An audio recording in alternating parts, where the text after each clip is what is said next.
Perfect. Perfect. Perfect.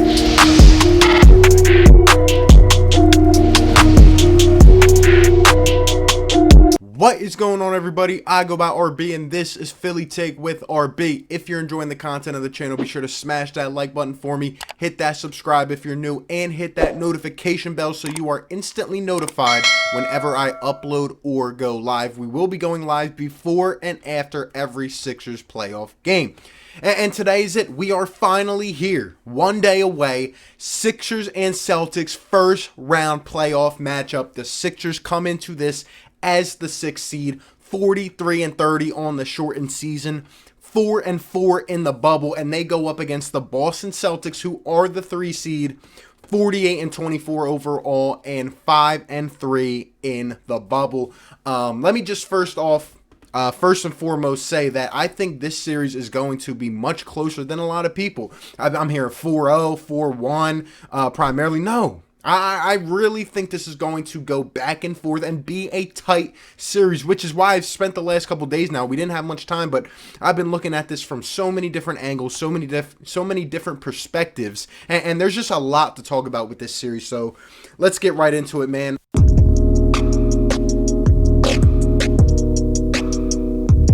First off, these teams played 4 times this year. They did get to play.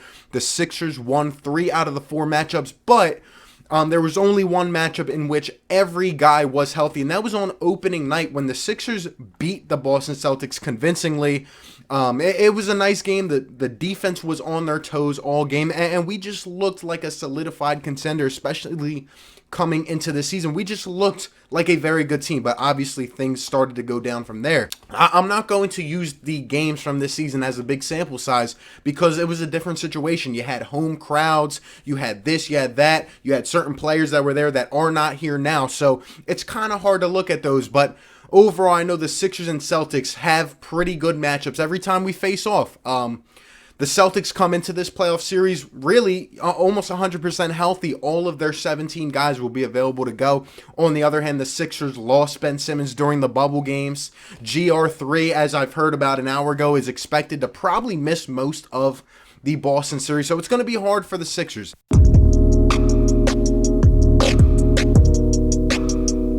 Going to look at the Sixers, the first thing we'll look at are my 3 keys to winning this series. I think number 1, it comes down to Brett Brown. Everything this guy does, the philosophy, the system he puts in place, holding his guys accountable, right? Putting the right guys out there, having the rotations correct. I did a rotations video earlier today. These rotations got to be solid. Like, if a guy is not hot right away, you got to get him out. We don't know who the consistent people on this team are going to be. The in-game adjustments on the fly, we saw years back in the Sixers-Boston second round. Brett Brown just let Brad take advantage of him. He really did, and did not adjust well at all. Finally ended up putting McConnell in, but it was too late. You know, let the Celtics go on a 20-point run. It just was not good. Brett needs to adjust better in-game. Number 1, like I said, it comes down to Brett Brown. How will he coach, knowing his job is pretty much on the line, given what he has right now? How will he elevate his players and find ways to make this Boston team uncomfortable, who is very, very talented? Number 2 is about shooters stepping up. As I've said for the past weeks, we do not have that consistent shooter who I can really believe in to step up every single night and be that guy. I know there's going to be some games in this series where the Sixers come out and they shoot lights out. And I know there's going to be other games where Boston shoots lights out, and vice versa. You know what I mean? Like, I feel like there's so many streaky shooters on this team. Shake Milton has not nearly shown me the confidence and the ability that he had showed before the pandemic. He's got to step up. Furkan Korkmaz's another young shooter. Will he step up? We just saw 5 threes from him the other night. But some games he comes out and he starts 1 for 7 and he can't hit a shot. Brett's going to have to get him off. These guys are going to have to step up. Tobias has to show us why he's a max player. These guys on this Sixers team need to shoot the ball well. Even Josh Richardson, the reason we brought you here, 2-way combo guard. You got to put the ball in the hole. You can't shoot the ball 3 times a night and expect to win. You got to knock down shots. Our shooters really got to step up in order to keep up with the guys of the Celtics, which we'll get to in a minute. And number three is really just, it's a matter of intensity, IQ, doing the right things to win a basketball game. The Sixers got to come out here with Al Horford, with Joel Embiid. This is a series of size and length versus speed, versatility, athleticism, shooting. We got to use our size to our advantage. Joel Embiid and Al Horford have to be all over the boards. We should out-rebound Boston, honestly, in every game of this series, or at least most of them. We have to bring that intensity. Those games this year, like the Boston Celtics on opening night, or Milwaukee, or the Clippers, this team needs to bring that hustle. They need to be on their toes at all time and be able to rotate and close out and make Boston uncomfortable. And overall, we got to be creative. On offense, I can't see us in the half-court set where the game is slowed down in the playoffs, just running a whole bunch of iso ball. We're not the Boston Celtics. We cannot do that. I need to see guys rotating off screens. I need to see a lot of off-ball movement and guys helping others to get open. We're not going to win with Tobias Harris iso ball. It's just not going to happen in this playoff series.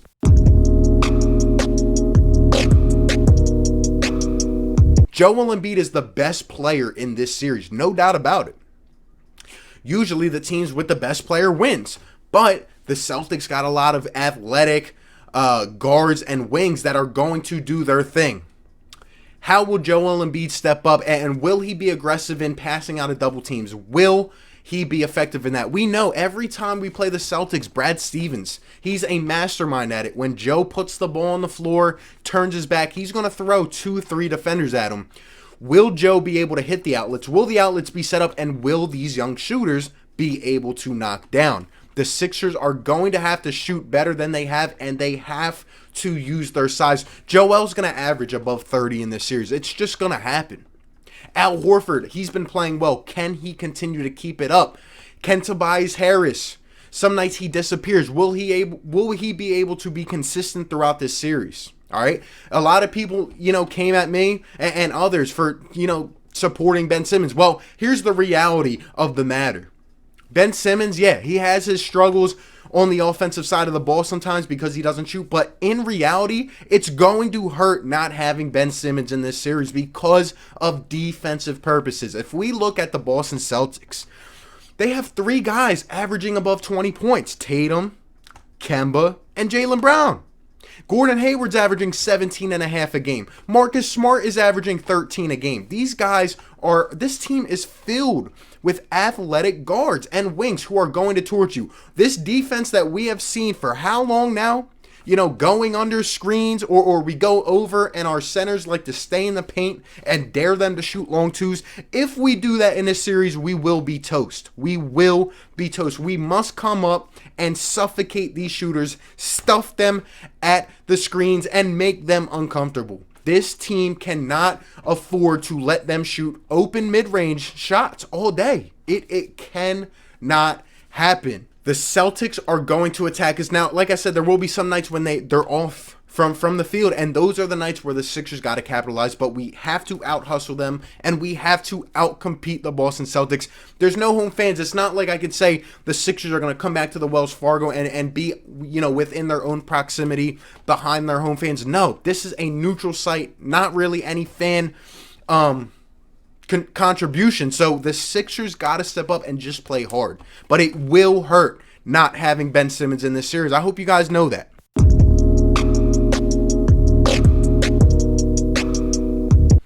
I want to talk about the three X factors for the Sixers in this series. Number one to me is absolutely Shake Milton. Like I said, he's been aggressive in first quarters, but he tends to die down. Now, as I mentioned earlier today, you could see different starting lineups in this series. We heard earlier, just about a half hour ago, we're considering putting Matisse Thybulle in the starting lineup, which I think could make a huge impact. Because if you look at these matchups, it's going to create a problem.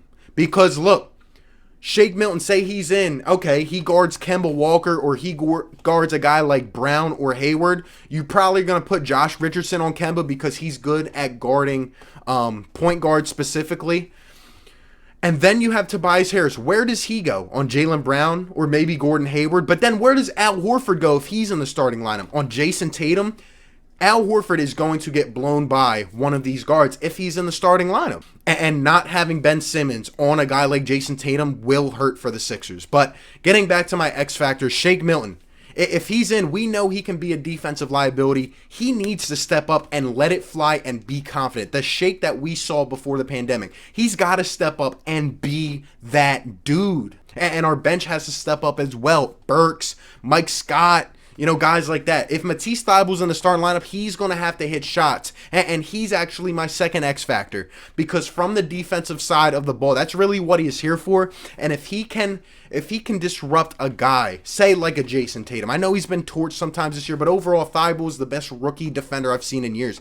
If he can get up in the face of a Tatum or a Kemba or even a Jaylen Brown and just disrupt them, get us on the break where we have been, not as effective without Ben Simmons, get the tempo rolling and be a nice defender for us and disrupt some plays, get us some turnovers. I mean, if he's not hitting his shots at the same time, well, it's going to be hard for Brett to keep him on the floor. Same with a guy like Furkan Korkmaz. He's going to have to step up because he will get torched on the defensive side of the ball. And if he's not hitting his shots, that's why I say get him up out of there. My third X factor, and this is a tricky one, it's Al Horford, because I think this could go either way. Brad Stevens must have a notebook on Al Horford with how good he was able to make him look in that system. If he's able to lock down Al Horford, the Sixers really have no shot, because whether Al's besides Joe or coming off the second unit, it's going to be tough. It's going to be tough because Brad knows him inside and out. On the other hand, Al Horford has been playing well. He's been showing a lot of great post defense. He's been moving his feet quickly, grabbing boards, and even hitting some three-pointers. But Al Horford, it really goes either way. He could really hurt us or be very beneficial, and he's gotten a lot of smoke this year. But without Simmons, with more spacing, Al Horford has actually played pretty well.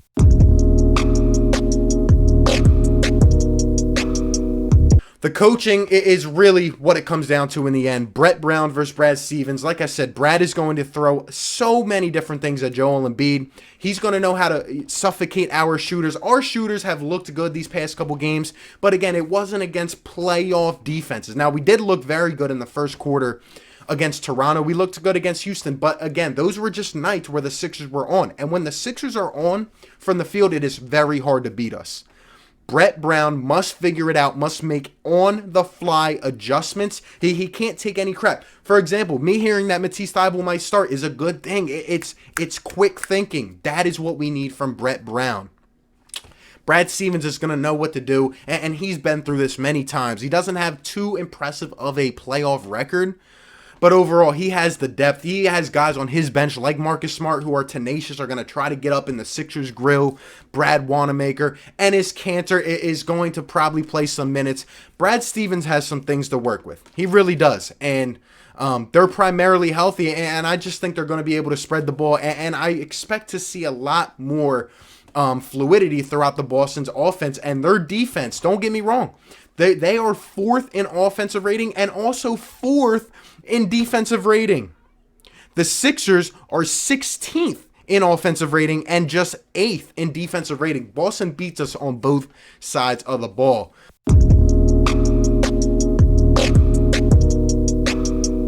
Guys, look, I am rooting 100% for the Sixers. I honestly am rooting for the Sixers. You know me. But at the same time, I'm always going to end up keeping it real, man. When I look at this series, I really do believe that it's going to go back and forth, 1-1-1-1. And I think the Celtics take game one. The Sixers have not, come out strong in series in recent history. They're usually not ready, or they're not up right away, and it takes us to kind of kick them into gear. And don't be mistaken, this neutral site is going to be interesting to see the playoff atmosphere. It could even benefit the Sixers, but I think the Celtics will win game one. The Sixers come back and win game two. Celtics win 3. Sixers win 4. I think the Celtics win game 5 and go up 3-2. And my initial instinct is that the Celtics win this in 6. But I just have a feeling the Sixers are going to have one of those nights in game 6. They come out and convincingly win. And it goes to a game 7. But I'm sorry, I just cannot take Brett Brown and this team that's banged up and has a lot of question marks over the 3-seeded Boston Celtics. I'm going to say the Boston Celtics win this in Game 7. It comes down to some crucial situations, but I think Brad Stevens will ultimately outcoach Brett Brown. And I mean, I've been saying it for some time now. It's just, he's not the worst coach, but he cannot hold these guys accountable. It takes him too long to figure things out. Maybe he'll be on the upscale, especially with his job on the line. Hopefully Joel Embiid doesn't play too much where he gets tired out early on in the game and can contribute late in the game. But I just don't see us having enough to beat this team. And I think we go into the offseason, and it's a long offseason of soul searching, maybe some new ownership, definitely a new head coach, and some contracts moved around and some things that will help us shape up next season to really be that championship contender. Just got to keep it real at the end of the day. I appreciate you guys for tuning in. Let me know all your thoughts down below for this series in the comment section. Appreciate all you guys. Be sure to like, comment, and subscribe, and I will catch you on the next one. Peace. Perfect. Perfect. Perfect.